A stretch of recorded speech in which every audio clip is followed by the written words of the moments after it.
Hello, juniors. You may hear this little chime going off and on. I'm trying to charge up this Kindle that I'm having to use because totally forgetting that this is Veterans Day, which I reminded everybody of yesterday, or some of you. The library wouldn't be open, so I didn't make the trip. So I am still on the Kindle. Camp on the High Prairie. This is chapter 3 of Little House on the Prairie.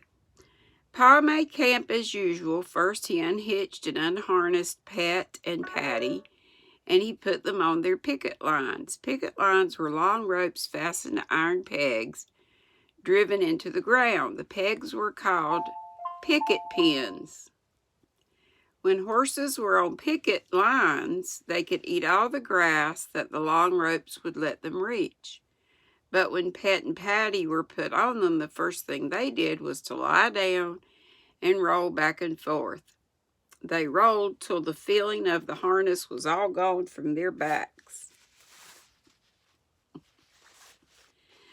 Let's see here. While Pet and Patty were rolling, Pa pulled all the grass from a large round space of ground. There was old dead grass at the roots of the green grass, and Pa would take no chance of setting the prairie on fire. If fire once started in that dry undergrass, it would sweep that whole country bare and black. Pa said, "Best be on the safe side. It saves trouble in the end."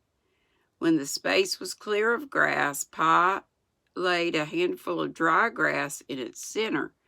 From the creek bottoms, he brought an armful of twigs and dead wood. He laid small twigs and larger twigs, and then the wood, on the handful of dry grass, and he lighted the grass. The fire crackled merrily inside the ring of bare ground that it couldn't get out of. Then Pa brought water from the creek. While Mary and Laura helped Ma get supper, Ma measured coffee beans into the coffee mill, and Mary ground them. Laura filled the coffee pot with water Pa brought, and Ma set the pot in the coals. She set the iron bake oven in the coals, too. While it heated, she mixed cornmeal and salt with water and patted it into little cakes. She greased the bake oven with pork rind, laid the cornmeal cakes in it, and put on its cast iron cover. Then Pa raked more coals over the cover while Ma sliced fat salt pork. She fried the slices in the iron spider. The spider had short legs to stand on in the coals, and that was why it was called a spider. If it had no legs, it would have only been a frying pan. The coffee boiled, the cakes baked, the meat fried, and they all smelled so good that Laura grew hungrier and hungrier. Pa set the wagon seat near the fire. He and Ma sat on it. Laura and Mary sat on the wagon tongue. Each of them had a tin plate and a steel knife and steel fork with white bone handles. Ma had a tin cup. Pa had a tin cup. Baby Carrie had a little one all her own. But Mary and Laura had to share their tin cup. They drank water. They could not drink coffee until they grew up. While they were eating supper, the purple shadows closed around the campfire. The vast prairie was dark and still. Only the wind moved stealthily through the grass, and the large, low stars hung glittering from the great sky. The campfire was cozy in the big, chill darkness. The slices of pork were crisp and fat. The corn cakes were good. In the dark beyond the wagon, Pet and Patty were eating too. They bit off bites of grass with sharply crunching sounds. "We'll camp here a day or two," said Pa. "Maybe we'll stay here. There's good land, timber in the bottoms, plenty of game, everything a man could want. What do you say, Carolyn?" "We might go farther and fare worse," Ma replied. "Anyway, I'll look around tomorrow," Pa said. "I'll take my gun and get us some good fresh meat." He lighted his pipe with a hot coal and stretched out his legs comfortably. The warm brown smell of tobacco smoke mixed with the warmth of the fire. Mary yawned and slid off the wagon tongue to sit on the grass. Laura yawned too. Ma quickly washed the tin plates, the tin cups, the knives and forks. She washed the bake oven and the spider and rinsed the dishcloth. For an instant she was still, listening to the long wailing howl from the dark prairie. They all knew what it was, but that sound always ran cold up Laura's backbone and crinkled over the back of her head. Ma shook the dishcloth, and then she walked into the dark and spread the cloth on the tall grass to dry. When she came back, Pa said, "Wolves. Half a mile away, I'll judge." "Well, where there's deer, there'll be wolves. I wish—" He didn't say what he wished, but Laura knew. He wished Jack was there. When wolves howled in the big woods, Laura had always known that Jack would not let them hurt her. A lump swelled hard in her throat and her nose smarted. She winked fast and did not cry. That wolf, or perhaps another wolf, howled again. "Bedtime for little girls," Ma said cheerfully. Mary got up and turned around so that Ma could unbutton her. But Laura jumped up and stood still. She saw something. Deep in the grass. Jumped up so she saw something. Deep in the dark, beyond the fairlight, 2 green eyes were shining near the ground. They were eyes. Cold ran up Laura's backbone. Her scalp crinkled. Her hair stood up. The green lights moved. One winked out, then the other winked out, then both shone steadily, coming nearer. "Look, Pa, look," Laura said, "a wolf." "Do you think it's a wolf?" "I'm thinking Jack's gonna come back. But I could be wrong." Pa did not seem to move quickly, but he did. In an instant, he took his gun out of the wagon and was ready to fire at those green eyes. The eyes stopped coming. They were still in the dark, looking at him. "It can't be a wolf unless it's a mad wolf," Pa said. Ma lifted Mary into the wagon. "And it's not that," said Pa. "Listen to the horses."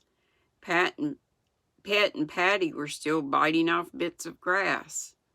"A lynx?" said Ma. "Or a coyote?" Pa picked up a stick of wood.